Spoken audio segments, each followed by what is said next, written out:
Marigold है जिसका hybrid नाम मर्यासा गोल्ड 63 है।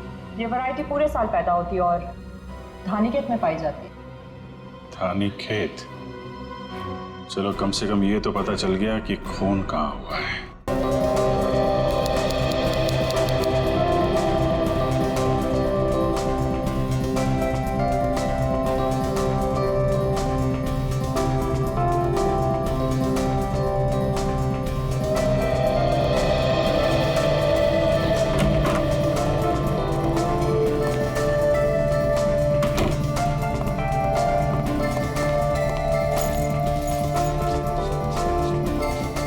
बर्फ तो ऐसे गिर रही है जैसे मनाली को भगवान एंटार्क्टिका बनाने के मूड में है।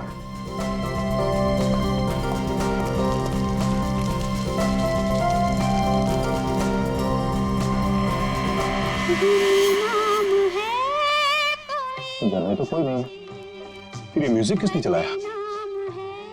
पूरब, माया, गौतम, पूरब, माया, गौतम,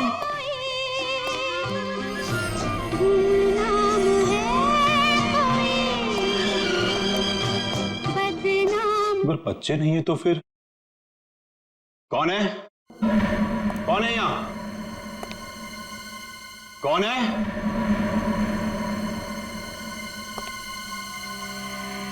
कौन है?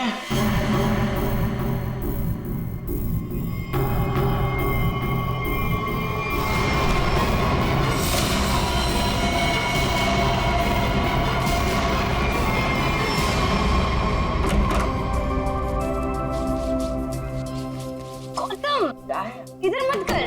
क्यों? इधर मत जा, फिर मुझे साफ करना पड़ता है। मत। अच्छा मैं तुझे ही साफ कर दूंगी। तुम तो लंडा झगड़ना बंद करो, डैड घर में ही है। अच्छा है, तो मैं डैड से गौतम की शिकायत करती हूँ। डैड देखिए ना इसे, पूरा घर गंदा कर रहा है। Dad, dad, dad, dad, dad, dad,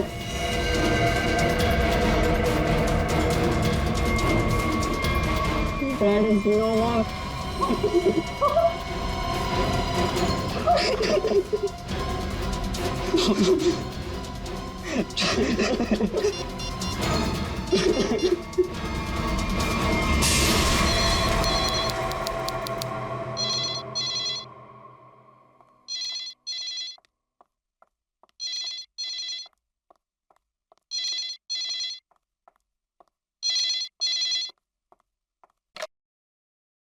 hello, हाँ वो लोग आ गए हैं और किसी भी वक्त घर पर पहुंचने वाले हैं। ठीक है।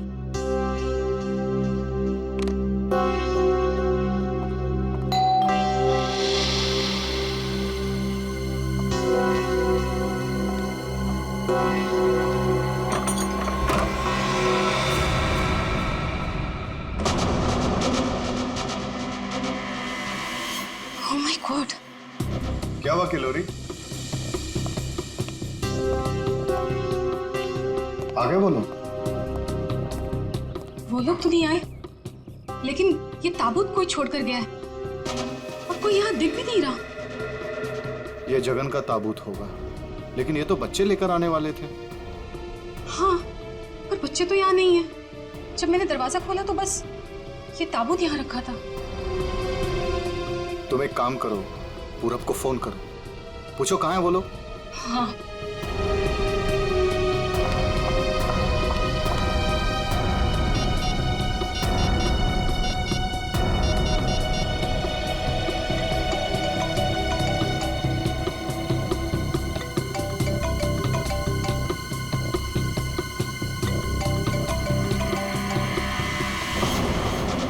ये आवाज तो यहाँ से आ रही है।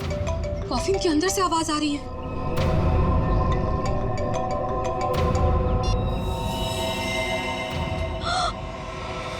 खून! विक्रम, खून! Oh my God! कुछ तो गड़बड़ है। पुलिस को फोन करो जल्दी। एक मिनट, तुम पैनिक मत हो, खोलकर देखते हैं ना।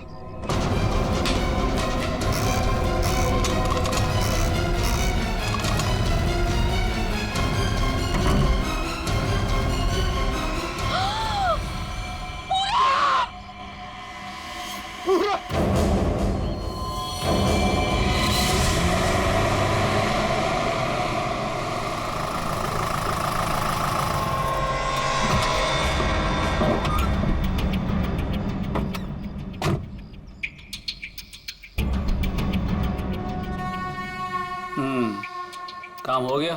यस बॉस, आज तो आप हमें शाबाशी दोगे बॉस। किसी को कोई शक तो नहीं हुआ? कोई शक नहीं बॉस, इतनी सफाई से लाश को ठिकाने लगाया है कि उनके रूहें कांप जाएंगे, रूहें। ए बस बस बस, आज तक तूने कोई काम ढंग से किया है? बात करता है, मैं खुद चेक करूंगा।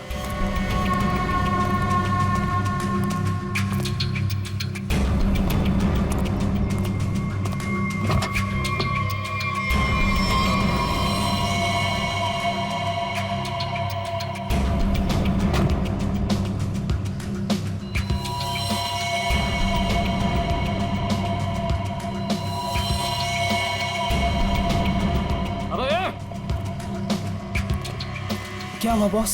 मेरी किस्मत खराब थी जो मैंने तुझ जैसे निकम्मे को काम पे रखा। ऐसा क्या हो गया बॉस? ये देख, ये है तेरा सफाई वाला काम। हाँ, तू लाश ठिकाने लगाने गया था या अपनी पूंछ लगाने गया था तू? पूछ? अबे पूरे रास्ते पर तू खून के निशान लगा कर आया। सीआईडी वाले इसी पूंछ को पकड़कर हमारी गर्दन तक पहुंच जाएंगे। अरे तुझे कितनी बार बोला कि लाश ठिकाने लगाने के बाद सफाई पर सही से ध्यान दिया करो। बोला था ना, एक बार बात तेरे भेजे में नहीं घुसती क्या? बात करता है। अब क्या करे बॉस? क्या करे? मैं बताता हूँ तुझे, रुक।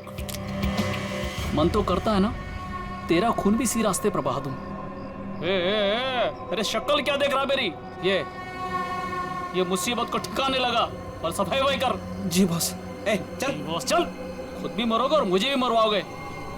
चल।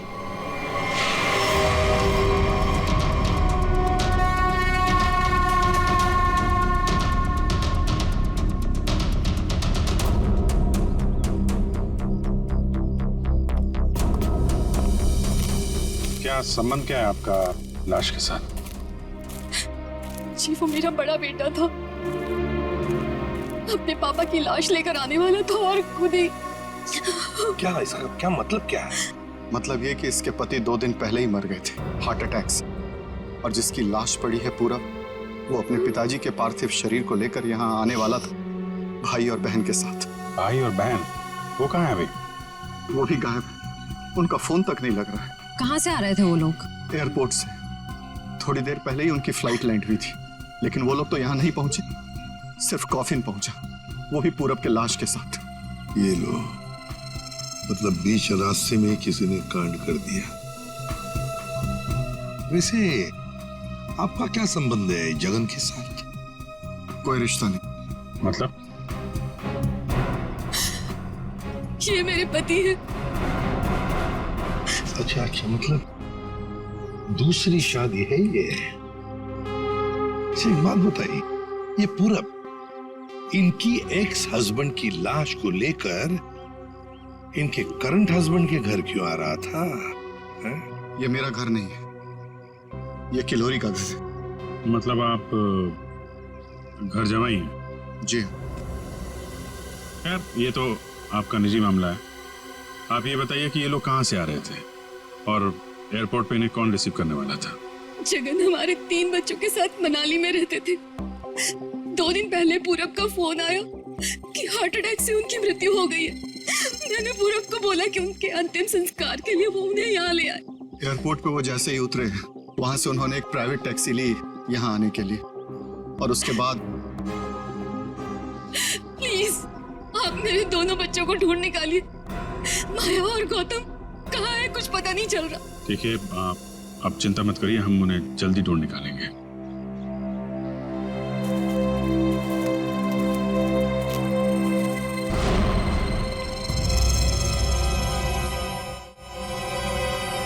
तो ये देखो, उनकी रेलगाड़ी लगती है। Yes sir. निखिल सर देखो, ये रेलगाड़ी कौन से स्टेशन से होके आई है? चलो भैया चलते हैं। चलते हैं भैया का क्या मतलब है? अपना मुंह दिखाने आया था तू यहाँ पर? मतलब ये है कि एक लाश पड़ी हुई है, उसका खून हुआ है, किसने खून किया है ये तो आप पता लगा ही लोगे ना। महान हो आप लोग तो मेरा क्या काम है यार? इसको नहीं बुलाऊं तो इसके कान में से धुआं निकलता है कि हमें बुलाया नहीं, ये तो यूं केस सॉल्व कर देते, यूं खूनी को पकड़ लेते। और अभी लाश को सूंघा तक नहीं, वो चल पड़ा। हाँ सूंघ लिया तो फिर मुंह खोल ना।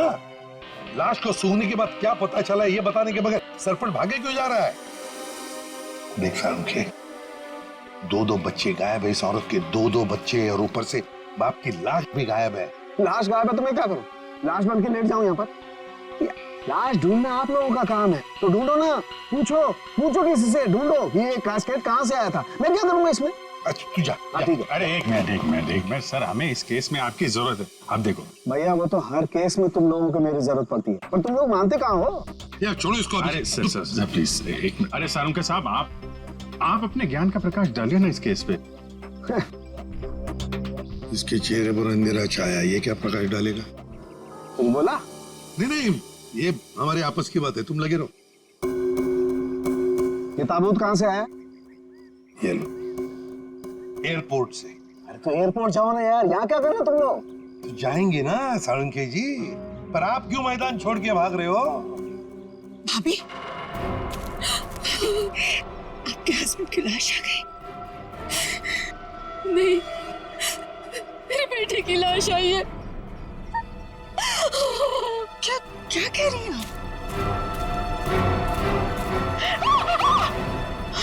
इतना सारा खून क्यों बह रहा है? मुझे बहुत डर लगता है खून से। शांति प्लीज। ना खून इसलिए बह रहा है क्योंकि इनका खून हो गया है।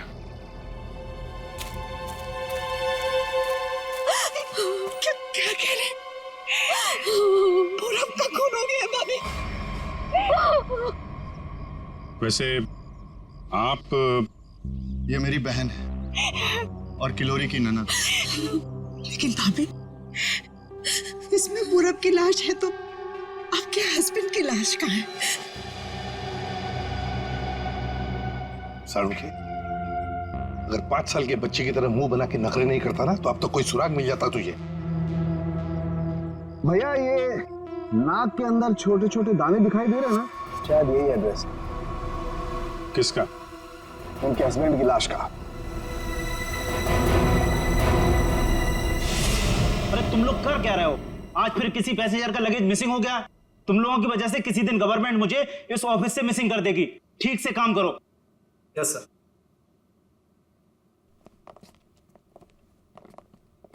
सर, आप लोगों का भी कुछ मिसिंग हुआ है क्या? अब लोग सीआईडी से। हम यहाँ पर किस पैसेंजर्स के बारे में पूछताछ करने आए हैं। आज सुबह कनेक्ट एयरवेज से 3 लोग एक कॉफिन लेकर मनाली से मुंबई आए थे। और वो 3 पैसेंजर्स ये लोग हैं। ये देखिए, ये पूरब, गौतम और ये माया। ये तीनों अपने पिता की लाश को कॉफिन में डालकर यहाँ लाए थे। जी हाँ सर, लाए तो थे। उस कॉफिन में इनके पिताजी की लाश थी, जो इनके घर तक कभी पहुंची ही नहीं, बल्कि उस कॉफिन में पूरब कुमार की लाश पाई गई थी। ये कैसे हो गई? वही पता लगाना है। उसके साथ साथ गौतम और माया, ये 2 बच्चे भी गायब हैं। सर, मुझे तो लगता है वो लाश कहीं।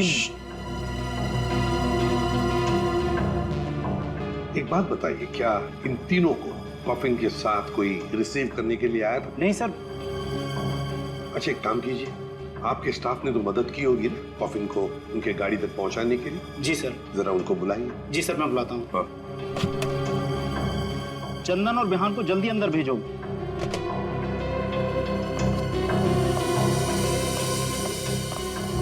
क्या हुआ सर? आज सुबह कनेक्ट एयरवेज से कॉफिन आया था। हाँ साहब। उसके बारे में सीआईडी वाले आपसे कुछ पूछना चाहते हैं। सीआईडी साहब, हमने कोई गड़बड़ नहीं किया साहब। हम तो बस काम कर रहे थे साहब। हमने तो बस उस कॉफिन को उस गाड़ी में चढ़ाया था साहब। एक मिनट, तुमने कोई गड़बड़ नहीं की है। सिर्फ इतना बताओ कि जब तुम ये कॉफिन यहाँ से उनके गाड़ी तक ले जा रहे थे, तो उस दौरान उसके बीच में कभी कोई मिलने आया था या कोई ऐसे कुछ भी हुआ था क्या?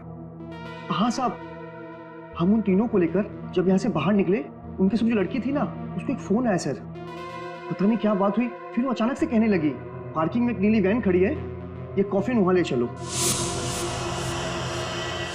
अच्छा, वैन के ड्राइवर को देखा तुमने? नहीं साहब, वैन के ड्राइवर को तो नहीं देखा, लेकिन साहब वैन का नंबर मुझे याद है। गुड, तो नंबर दो। XY 02 6813। सचिन, पता लगाओ इस नीले रंग के वैन का। पूरब, गौतम और माया, 3 बच्चे अपने पिता जगन की लाश को लेकर मनाली से मुंबई आते हैं। लाश को कॉफिन में लाते हैं बाय एयर। मुंबई पहुंचने के बाद वो अपनी मां को फोन करके बताते हैं कि वो मुंबई पहुंच गए और साथ साथ वो कॉफिन भी। मगर जब ये कॉफिन उनकी मां किलोरी के घर पहुंचता है तो कॉफिन में से निकलती है बड़े बेटे पूरब की लाश। जगन की लाश गायब है और उसके साथ साथ गौतम और माया दोनों बच्चे भी गायब हैं। तीनों के तीनों गायब। सर हो सकता है कि जिस वैन में वो लोग लाश लेकर जा रहे थे वो वैन कहीं रुक गई हो और शायद वहीं पे कुछ हुआ हो। बस तो इसीलिए तो उस ड्राइवर की जरूरत है हमें। वो ड्राइवर कौन था, उस गाड़ी के बारे में डिटेल, वो सब कुछ चाहिए हमें। सर वैन के रजिस्ट्रेशन नंबर से मैंने मालिक का पता लगाया। फिर मालिक का कहना है कि वैन तो कुछ महीने पहले ही चोरी हो गई थी। ये लो। सर इसका मतलब अब गौतम और माया की जान को खतरा है। बड़ी बारीकी से प्लानिंग की है, खतरनाक प्लानिंग की है। देखते।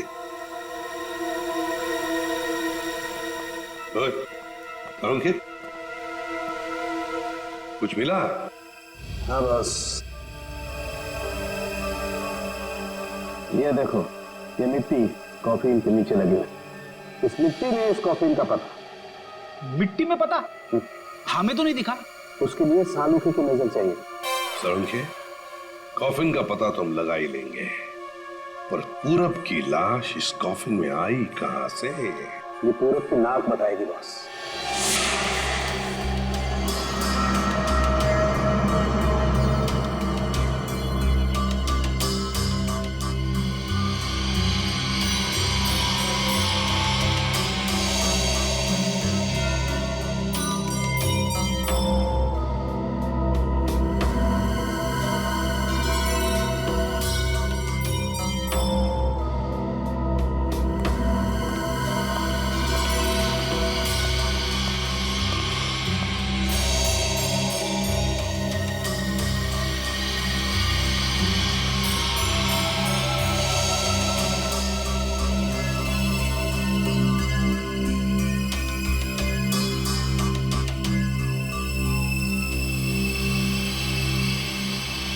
हाँ सर, कुछ पता चला?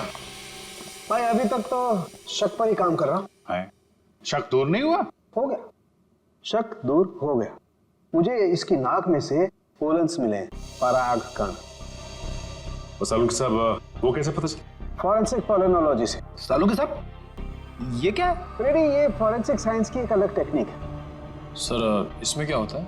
निखिल, इस टेक्नोलॉजी से हम बहुत छोटे पार्टिकल्स लाइक माइक्रो पार्टिकल्स को स्टडी करते हैं, जो कि फूल, पौधे, कपड़े, मिट्टी, ऐसे कई सारी चीजों में पाए जाते हैं। वाह, क्या बात है तारिका जी, क्या नाम? लेकिन इसे बड़े ध्यान से देखना पड़ता है, क्योंकि कई बार क्या होता है कि आवारा भंवरे एक फूल पर बैठ करके उसके सारे पोलन्स, उसके सारे पराग कण चुरा करके भाग जाता है और पूरे के पूरे माहौल को गंदा कर देता है। पॉलिन जो है हवा और पानी से भी फैलते हैं। इसमें बेचारे खाली भंवरे को ही क्यों दोष दे रहे हैं आप? सही कह रहे हो, बेकार में खाली भंवरे को दोष क्यों दें? तो होता यह है कि जब हम बाहर से आते हैं तो हमारे पूरे शरीर पर, आंख, नाक, कान, गले, सब पर पोलन्स लगे होते हैं, और इन पोलन्स की जांच करके हम ये पता लगा सकते हैं कि ये खास व्यक्ति किस जगह से आया है। ये तो है। मैं बताता हूं, ये देखो, यहां पर मैंने इससे पोलन्स ले लिए जो उसकी नाक में थे, और इन पोलन्स पे 2 ड्रॉप मिथाइलमाइन की डालते हैं और इसे हम कर देते हैं सिक्योर। अब इसे चेक करके हम ये पता लगा सकते हैं कि ये पोलन्स कैसे हैं, कहां से आए। ये देखो सर, ये तो नारंगी कलर में उभर के आ रहा है।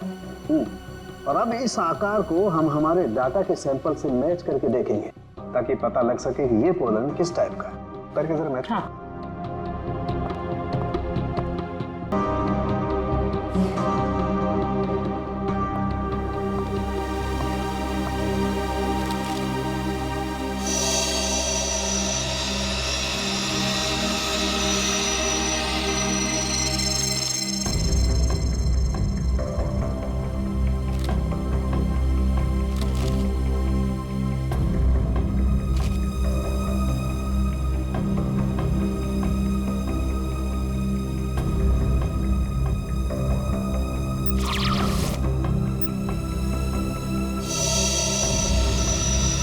How sir? ये तो पॉलेंस की पूरी लाइब्रेरी है। एक पॉलन कहाँ पैदा हुआ, धरती पे कहाँ पाया जाता है, पूरी डिटेल्स है इसमें। फॉरेंसिक साइंस की इस टेक्निक की वजह से क्राइम स्पॉट का पता लगाना बड़ा आसान हो गया है। मिल गया मैच।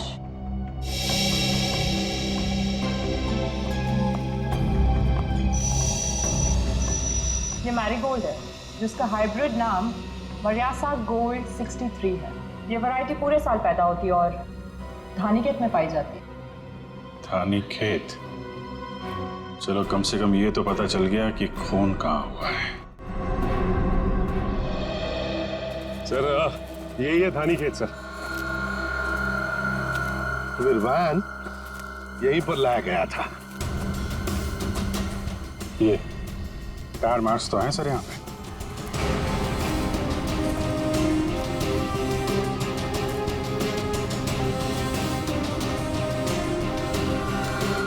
बस ये उसी वैन के टायरों के निशान। ये तो जगन की लाश खूनी ने यहीं कहीं फेंकी होगी। पर सर इतने बड़े खेत में हम उसकी लाश ढूंढेंगे कैसे? मैं बताता हूँ बस। तो कब बताएगा? क्या मुहूर्त निकलवाना पड़ेगा? बता रहा हूँ मैं यार, उखड़ते क्यों? 1 मिनट रुको।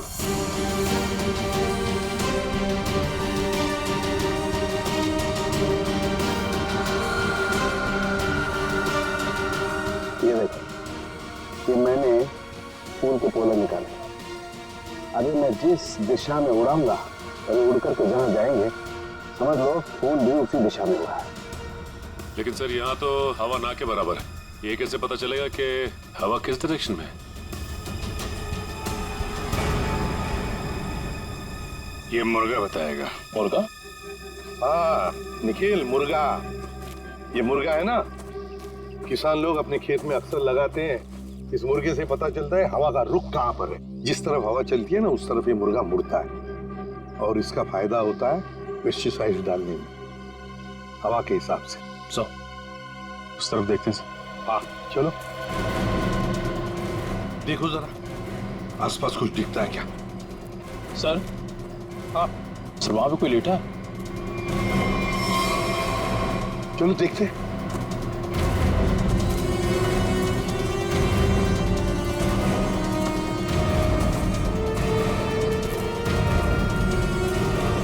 हेलो?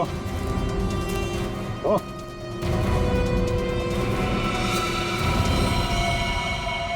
ये तो जगह है सर।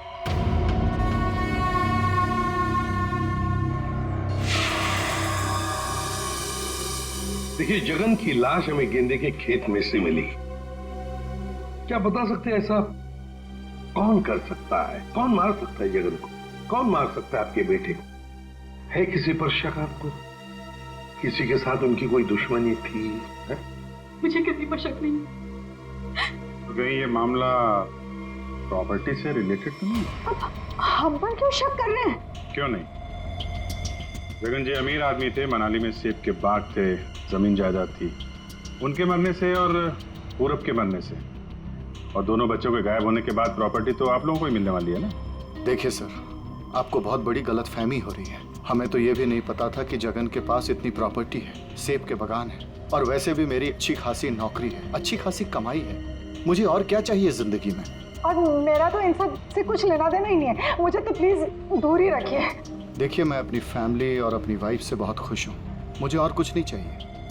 अच्छा, तो आपके कहने का मतलब है जो कुछ भी लेना देना है वो किल्लोरी जी का लेना देना?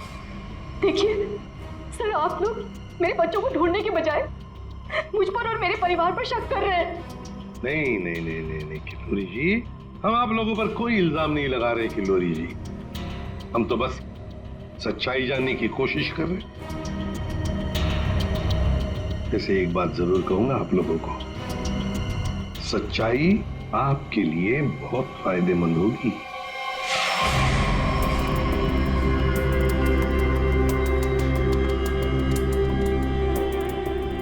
सारिका, इस ताबूत के ये निचले हिस्से में जिस तरीके के निशान लगे हुए हैं ना, उससे तो लगता है इस ताबूत को काफी दूर तक घसीटा गया है। तुम एक काम करो, जो ताबूत पर जगह जगह मिट्टी लगी हुई है, इस मिट्टी का सैंपल ले लो ये मिट्टी बताएगी कि ताबूत कहाँ से आया है। मगर सर खून कहाँ हुआ है वो तो हमें पता चल गया है ना। हाँ तारिका, ये पता लग गया है, लेकिन वो वैन, उस वैन के बारे में कुछ पता नहीं लगा है। जिस वैन में ये खून हुआ है, जिस वैन में से एक लाश गायब हो गई, उसके बारे में कुछ नहीं पता है।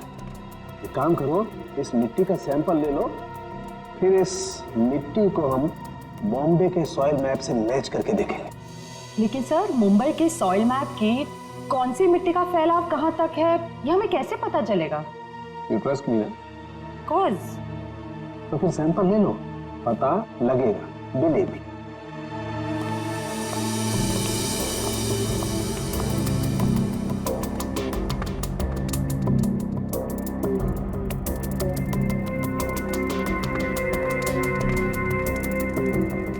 अरे सालू के साहब, फिर से पढ़ाई शुरू कर दी आपने?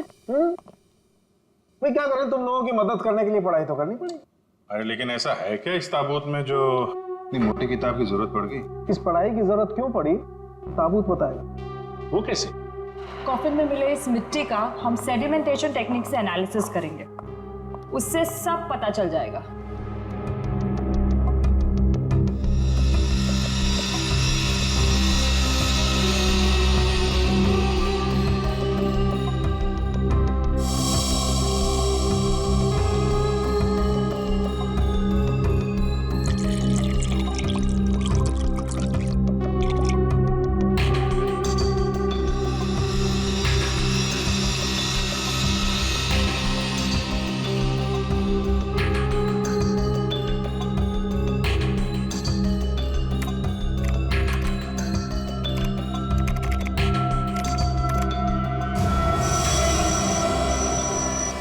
ये देखिए,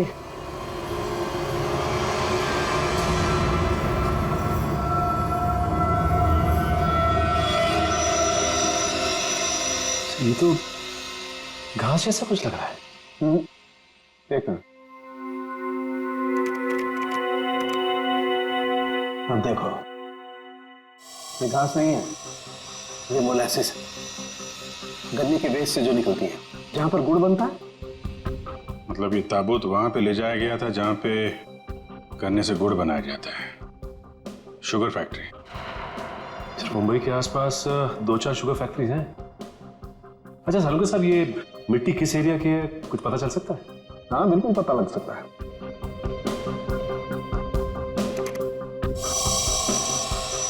इस मिट्टी में 40% सैंड है। और इतनी सैंड परसेंटेज वाली मिट्टी मुंबई के बाहर कन्ना कावड़ी वाले इलाके में लगभग 30 किलोमीटर के एरिया में पाई जाती है। और ये मिट्टी ज्यादा रेत और ज्यादा आयरन होने की वजह से काली दिखाई देती है। सचिन, पता करो उस एरिया में कोई शुगर मिल है क्या?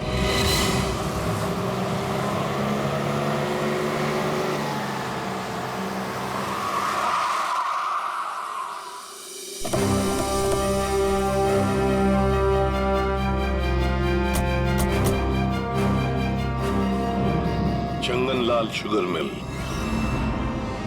यहाँ तो लोग आ जा रहे हैं, चहल पहल है। यहाँ पे खून ही खून करके कैसे निकल गया? और तो लाशों की अदला बदली भी की है। डॉक्टर सालुंके ने शुगर मिल की बात की थी और यहाँ आसपास 30 किलोमीटर तक यही एक शुगर मिल है। हो ना हो, खून हुआ तो यही है। चलो इससे पूछते हैं। अरे सुनो जी। तुम यहाँ के सिक्योरिटी वाले हो? जी हाँ। हम लोग सीआईडी से तुमसे कुछ पूछना चाहते हैं। सीआईडी साहब, क्या बात है? हमको माफ कर दो, हमारी कोई गलती नहीं है। देखो घबराओ मत, हमारे कुछ सवालों का जवाब दो। हाँ हाँ। क्या तुम यहाँ पर अकेले ड्यूटी पर होते हो या और भी कोई है जो शिफ्ट में आते जाते हैं? हम पूरे टाइम अकेले काम करते हैं। तुम ये बताओ और अपने दिमाग पे जोर डाल के बताओ कि तुमने कोई ताबूत देखा है? काहे डरा रहे हैं? यहाँ ताबूत कैसे देखेंगे? ठीक है, ताबूत नहीं देखा, किसी नीले रंग के वैन को देखा जिसपे शक हुआ हो तुम्हें? साहब, वैसे तो हम सब पे शक करते हैं, लेकिन नीले कलर की गाड़ी क्यों नहीं देखे हैं साहब? आप समझ रहे हैं ना? अच्छा चलो एक बात बताओ, यहाँ पर ऐसी कोई और भी खाली जगह है, गोदाम जैसी? हाँ साहब, एक पुराना गोदाम है हमारे मालिक के। चलिए दिखाते हैं। चलो दिखाओ। दिखाओ। चलिए आइए साहब, ये है पुराना गोदाम। तुम जरा बाहर जाओ। ठीक साहब। गेट तो काफी बड़ा है। हाँ, वैन आसानी से घुस सकती है। इस जगह को देख के लगता है कि काफी समय से कोई आया नहीं है यहाँ पे। काफी समय से कोई आया नहीं है यहाँ, तो फिर ये बोरियां ऐसी रखी कैसे गई? और ये ऊपर से टारपॉलिन, जरा देखो तो नीचे क्या है।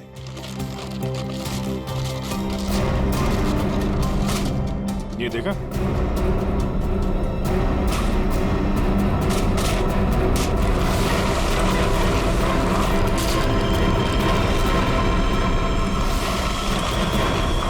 ये क्या है? क्या बात है सर, यहाँ पे तो पूरे वैन को ही दफना दिया है। और ये देखिए वही नंबर है XY026813। चेक करो देखो।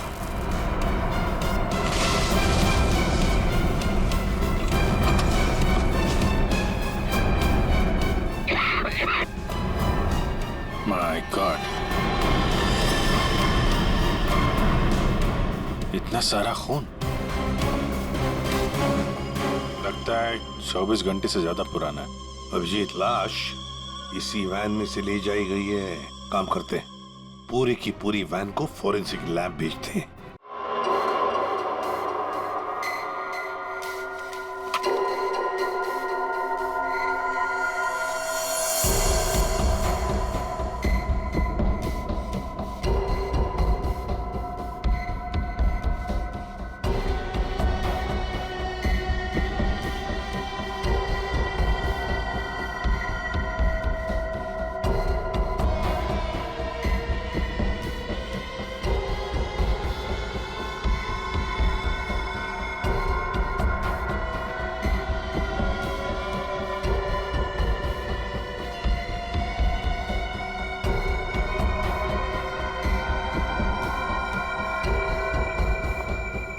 सर, मिला कुछ? हाँ तारिका, मिला तो है बहुत कुछ, लेकिन जो कुछ मिला है उससे हम खूनी को सजा तो दिलवा सकते हैं, लेकिन बच्चों तक नहीं पहुंच सकते। सर, टाइम बहुत कम है हमारे पास, कहीं बच्चों को नहीं तारिका, बच्चों को कुछ नहीं होने दूंगा, लेकिन सबसे पहले हमें ये पता लगाना पड़ेगा कि गैराज में डंप होने से पहले ये वैन आखिरी बार कहाँ होकर के आई। तो ये कैसे पता लगाएंगे हम? हमने पूरी वैन छान मारी है। तुमने वो कहावत सुनी है, किसी जेंटलमैन को देखना हो तो सबसे पहले उसके जूतों की तरफ देखो। हम भी इस गाड़ी के जूतों की तरफ देखें। मतलब साफ है तारिका, सिंपल। हम इस वैन के टायरों को चेक करेंगे। तारिका, ये वैन जहां से भी होकर आई है उस जगह की मिट्टी के कण इसके टायरों पर चिपके होंगे और वो बताएंगे कि वैन कहां से होकर के आई। करेक्ट। हाँ।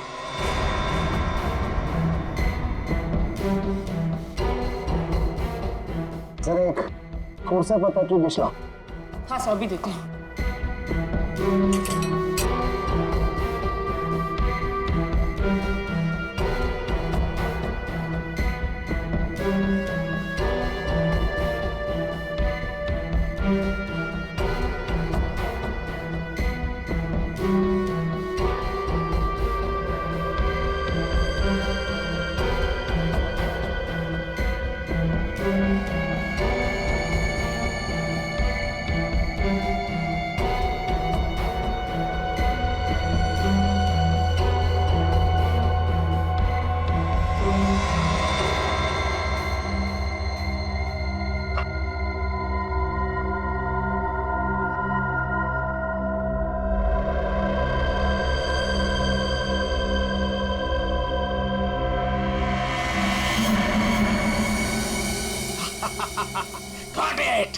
सर, क्या है? क्या मिला है? सर बताओ ना, क्या मिला है?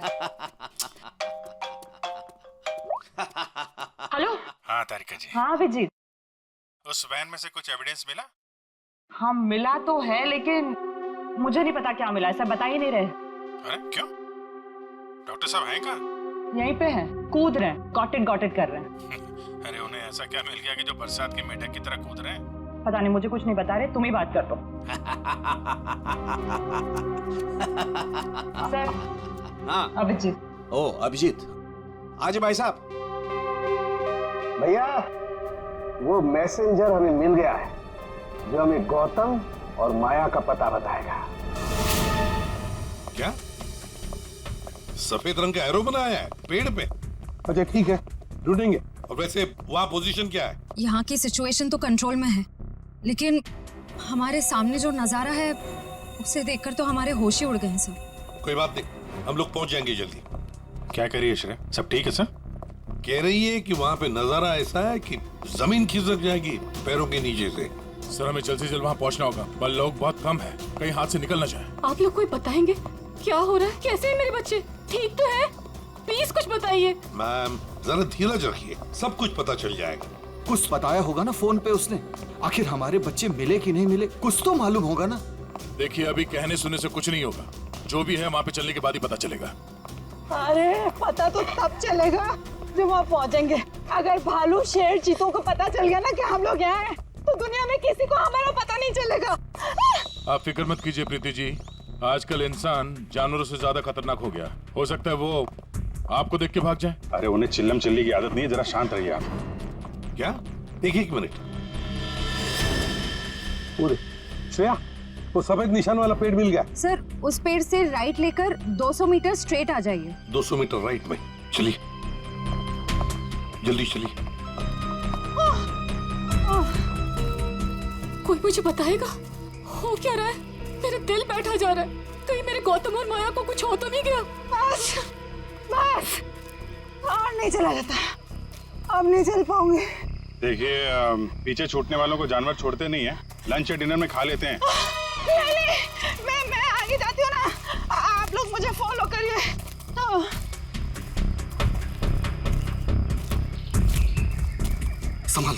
संभाल के।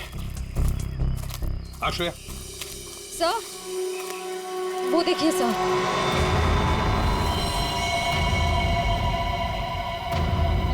माय गॉड, जल्दी से बच्चों को नीचे उतारो। हे भगवान, क्या है?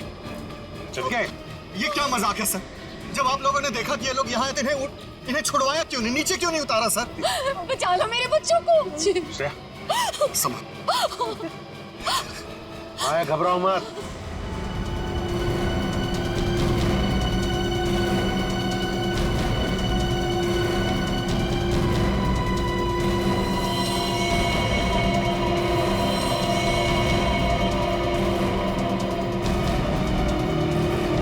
अब भेजो भेजो उसको।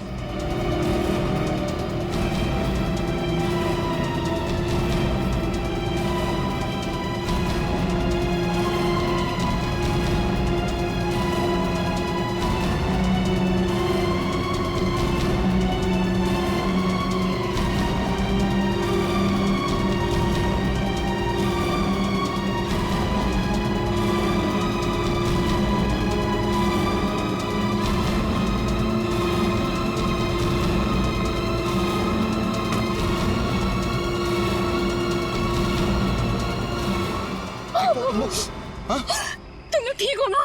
बंद कीजिए अपना नाटक, हमारी इस हालत के जिम्मेदार आप ही हैं। बच्चे कहते हैं ना हमें, तो क्यों डाला अपने बच्चों को मौत के मुंह में?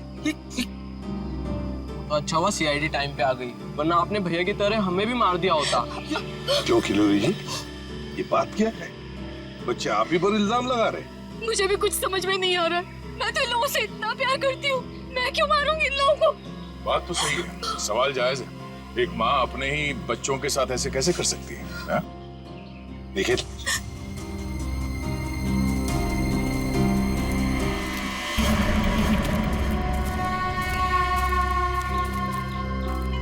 तुमने तो छुपने की बहुत कोशिश की और उस कीड़े ने हमें यहाँ का पता बता दिया। ये लोग कौन है सर? भाई मैडम कुछ पूछ रही, बताओ या और खातिरदारी करें? हमने और खातिरदारी की जरूरत नहीं है। देखिए साहब, पहले मुझे इमरजेंसी वार्ड में भर्ती करा दीजिए। हड्डियों से बड़ी अजीब अजीब आवाजें आ रही है साहब। तो मुझे दिन में ही चांद तारे नजर आ रहे हैं सर। ऐसा लगता है जैसे मैं अंतरिक्ष में। मुंह खोलो अपना जल्दी। आप फंसा दिया तुमने हमें। मैंने फंसाया? मैं तो इन लोगों को जानती तक नहीं हूँ। आप नहीं, वो भाई साहब। दिमाग तो नहीं खराब हो गया तुम लोगों का? क्या बोल रहे हो तुम? हाँ,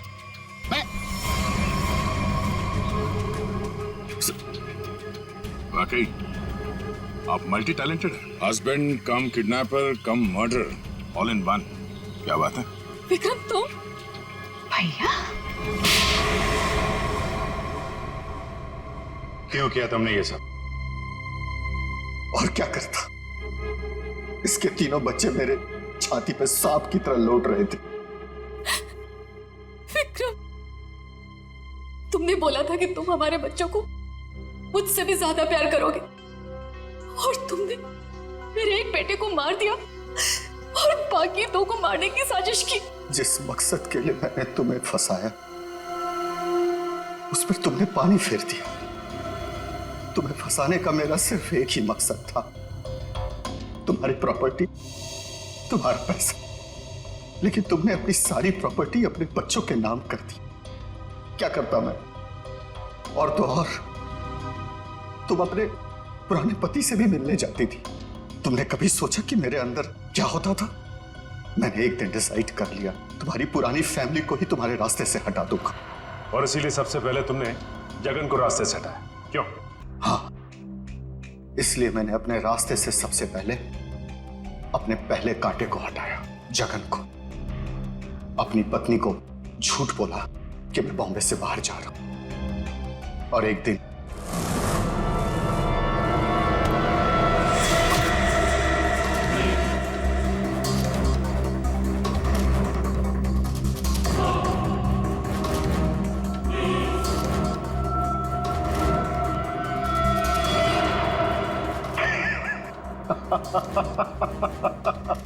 सोचा था जगन के मौत के बाद तुम्हारा झुकाव तुम्हारे बच्चों के लिए कम होगा, लेकिन मैं गलत था। तुम्हारा तो और बढ़ गया, और तो और तुमने उन्हें साथ रखने का फैसला कर लिया। पर यह बात तुम्हें बर्दाश्त नहीं हुई, इसलिए तुमने इन दोनों को भी रास्ते से हटाने का फैसला किया, क्यों?